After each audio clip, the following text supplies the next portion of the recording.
Shall you go see the order of the course? Not I. I pray you do. I am not gamesome. I do lack some of that quick spirit that is in Antony.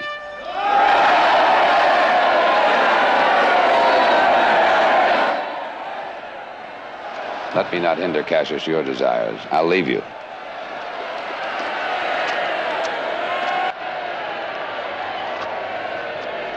Brutus,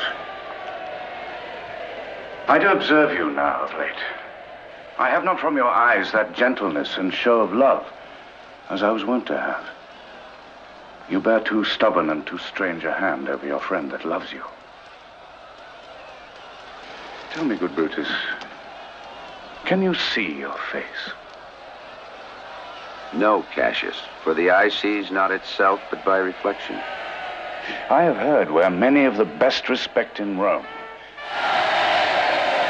except immortal Caesar, speaking of Brutus and groaning underneath this age's yoke, have wished that noble Brutus had his eyes. Into what dangers would you lead me, Cassius, that you would have me seek into myself for that which is not in me? What means this shouting? I do fear the people choose Caesar for their king. Aye.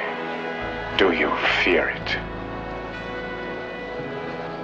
Then must I think you would not have it so? I would not, Cassius. Yet I love him well.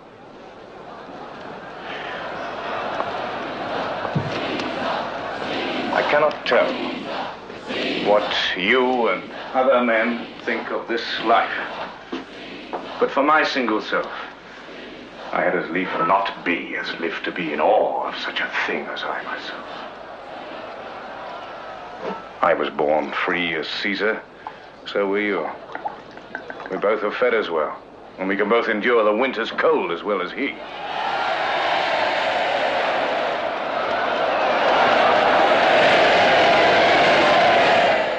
And this man is now become a god.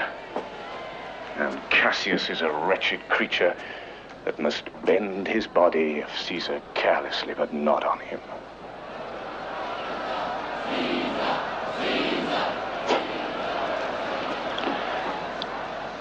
He had a fever when he was in Spain.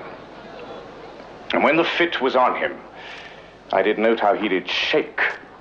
'Tis true, this god did shake. His coward lips did from their color fly. Aye, and that tongue of his that bade the Romans mark him and write his speeches in their books. Alas, it cried, "Give me some drink, Titinius," as a sick girl. Gods, it doth amaze me. A man of such a feeble temper should so get the start of the majestic world and bear the palm alone. Another general shout. I do believe that these applauses are for some new honors that are heaped on Caesar.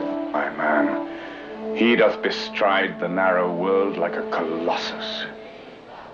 And we, petty men, walk under his huge legs and peep about to find ourselves dishonorable graves.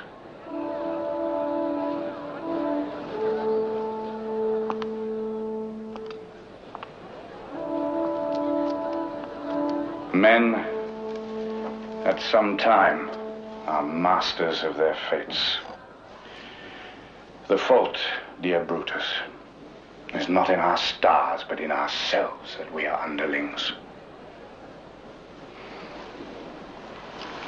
Brutus and Caesar. What should be in that Caesar? Why should that name be sounded more than yours? Write them together.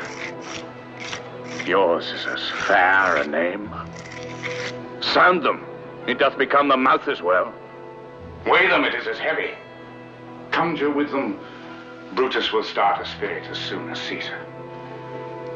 Now, in the names of all the gods at once, upon what meat doth this our Caesar feed, that he is grown so great? ashamed. When went there by an age, since the great flood, when they could say, till now, that talked of Rome, that her wide walls encompass but one man?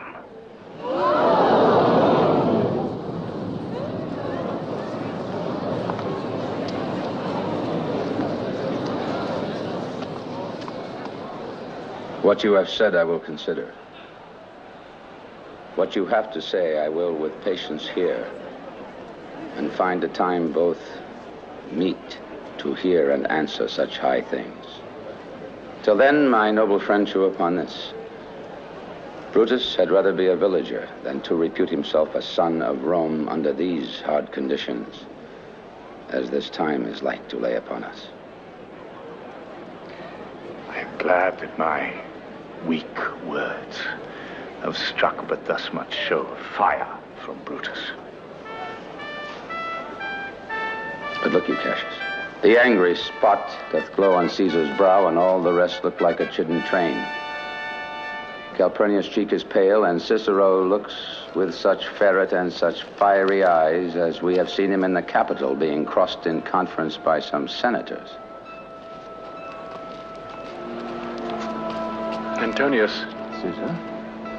Let me have men about me that are fat, sleek-headed men, and such a sleep o' nights. Yon Cassius has a lean and hungry look. He thinks too much. Such men are dangerous. Casca will tell us what the matter is. It's not dangerous. He's a noble Roman and well given. Would he were fatter. But I fear him not. Yet if my name were liable to fear, I do not know the man I should avoid so soon as that spare Cassius. He reads much, he is a great observer, and he sees quite through the deeds of men. He loves no plays as thou dost, Antony. He hears no music. Such men as he are never at heart's ease when they behold a greater than themselves, and therefore is he very dangerous. I rather tell thee what is to be feared than what I fear, for always I am Caesar. Come on my right hand, for this ear is deaf, and tell me truly what thou thinkst of him. Casca. Would you speak with me? Aye, Casca. Tell us what has chanced today that Caesar seems so sad. Why, there was a crown offered him. And being offered him, he put it by with the back of his hand. Thus. What was the second noise for?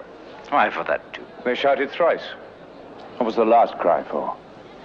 Why, for that too. Was the crown offered him thrice? Aye, merry was it. And he put it by thrice. Every time. Gentler than other. And at every putting by, mine honest neighbors shouted. Who offered him the crown? Why, Antony. Tell us the manner of it, gentle Casca. I can as well be hanged as tell the manner of it. It was mere foolery, I did not mark it. I saw Mark Antony offered him a crown. Yet it was not a crown neither, it was one of these coronets. And as I told you, he put it by once. But for all that, to my thinking, he would fain have had it. And then he offered it to him again. And he put it by again. But to my thinking, he was very loath to lay his fingers off it. And then he offered it the third time. He put it the third time by, and still, as he refused it, the rabblemen hooted and clapped their chopped hands and threw up their sweaty nightcaps and uttered such a deal of stinking breath because Caesar refused the crown that it had almost choked Caesar, for he swooned and fell down at it. Consult, I pray you. What, did Caesar swoon? He fell down in the marketplace and foamed at mouth and was speechless. 'Tis very like he hath the falling sickness. Caesar hath it not. But you and I, an honest Casca, we have the falling sickness.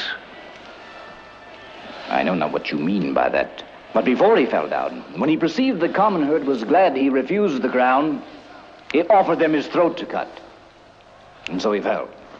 And 3 or 4 wenches where I stood cried, "Alas, good soul," and forgave him with all their hearts. There's no heed to be taken of them. If Caesar had stabbed their mothers, they would have done no less. And after that, he came thus sad away? Aye. Did Cicero say anything? Aye, he spoke Greek. Huh? To what effect? It was Greek to me. I could tell you more news, too. Morales and Palladius for tearing scarves off Caesar's images are put to silence. Very well. There was more foolery yet. If I could remember it. Will you sup with me tonight, Casca? No, I'm promised for. Will you dine with me tomorrow? Aye, if I be alive and your mind whole and your dinner worth the eating. Good. I will expect you. Do so. Farewell. Both.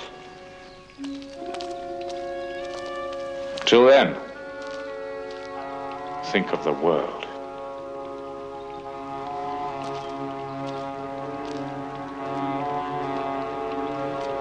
And after this, let Caesar seat him sure, or we will shake him, or worse days endure.